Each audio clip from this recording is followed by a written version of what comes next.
So in this session we're going to collect the financial details from the client. Now what I would say is that the information that we're looking to collect is just the basic details, the basic financial information that we require to provide a recommendation in terms of their personal risk needs.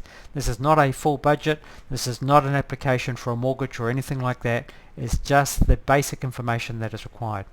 And how we do this is that we look at it at two parts. Firstly, we're going to look at the client's income and expenses, and then we're going to look at the client's assets and liabilities. So we start off with income and expenses on the left hand side, and we can collect this information either based on a yearly frequency, or we can change that and select monthly or fortnightly. Whatever option you choose, you cannot change it halfway through this process. So the default option is yearly, and the first and probably the most critical and most important information that we're going to collect is the client's gross income. So we enter the client's gross income over here, and so let's say he's earning 75 and she's earning 85,000. Now the next two sets of figures that we're going to collect is more around helping you, the advisor, have a discussion about what would happen in the event of a catastrophe, and it doesn't impact the final recommendation in terms of how much cover we're going to implement. However, it is an important factor for you to consider, or for your clients to consider, should the worst actually happen to them. So to start off with, just as an example, investment income or passive income. So what are the passive income or investment income that will continue to come into the household in the event of a catastrophe?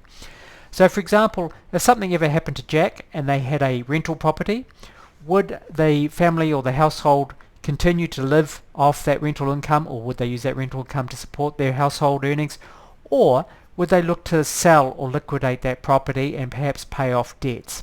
Now like I said, it doesn't matter too much at this stage whether what this figure is. It's not going to impact our recommendation. It is just for you to collect that income so you can take that into consideration when you're making your final recommendation. Likewise with regular savings outside KiwiSaver, if the clients are able to save on a regular basis, do we need to provide a recommendation on their full income? Maybe if they're able to save a significant portion of their income, maybe their needs for insurance cover is not as great. So like I said, it doesn't matter too much what you enter in here, it's just more to drive that discussion that you have with your client. We then total up the household income, and what we're going to do is the system automatically assumes that 75% of the household income, alright, so in this figure here it's 120,000, so 75% of the household income goes into their tax or tax obligations and their essential household expenses. Alright, so I'll say that again. We're going to assume that 75% of the client's gross income is consumed with tax or essential household expenses, leaving a 25% surplus for their household. So that's just an assumption. It doesn't matter too much what this figure is, but you can change it. And if it's a bit like my house, for example, I might have something like that and have no surplus income left at the end of the year. Okay, now on the right hand side we're going to look at the client's assets, and I guess the key word here being available assets. So we're not looking for a full list of assets that the client has, we are looking for a list of assets that the client would look to liquidate or could look to liquidate in the event of a catastrophe. So those are, for example, things like money in the bank, an emergency savings account, or cash on hand, whatever it may be. So they might have a bit of money stacked away. And then we're going to assume that most families would retain their family home. They wouldn't look to liquidate their family home, so they would keep their family home. But are there other assets outside their family home? So for example, it could be that rental property, it could be the batch, it could be a second car, whatever it may be. Let's say for example the client has some money in their Sharesy portfolio, so I'm going to enter that bit of money in there. We then look at their KiwiSaver balance, because we know upon death the balance of the KiwiSaver account is paid out. And so let's assume they've got a bit of money in their KiwiSaver.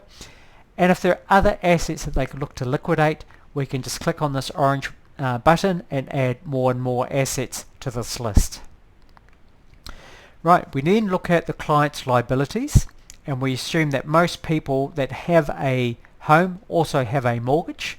So we indicate what the current balance of that mortgage over here, and then we also add in what the annual repayments of that mortgage is.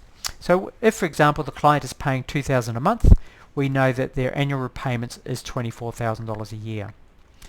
If there are other debts, so for example, if the client has a credit card, we enter the amount of the balance of the credit card, and they may not be making any repayments on a regular basis. That's okay. There might be other liabilities, so for example, if they've got an overdraft facility, they might owe a bit of money on the overdraft, and again, they might not be making any payments. That's okay. If there are more debts and obligations, we can just click on this button and add more and more to the list. So you'll see that as I've entered the information, it does total up those figures. Once you've collected that information, you then click on the next button at the bottom right, and that will take us into the next section, which is the calculations. So please make sure you check out the next video on how to do the calculations, or look through our library of other videos.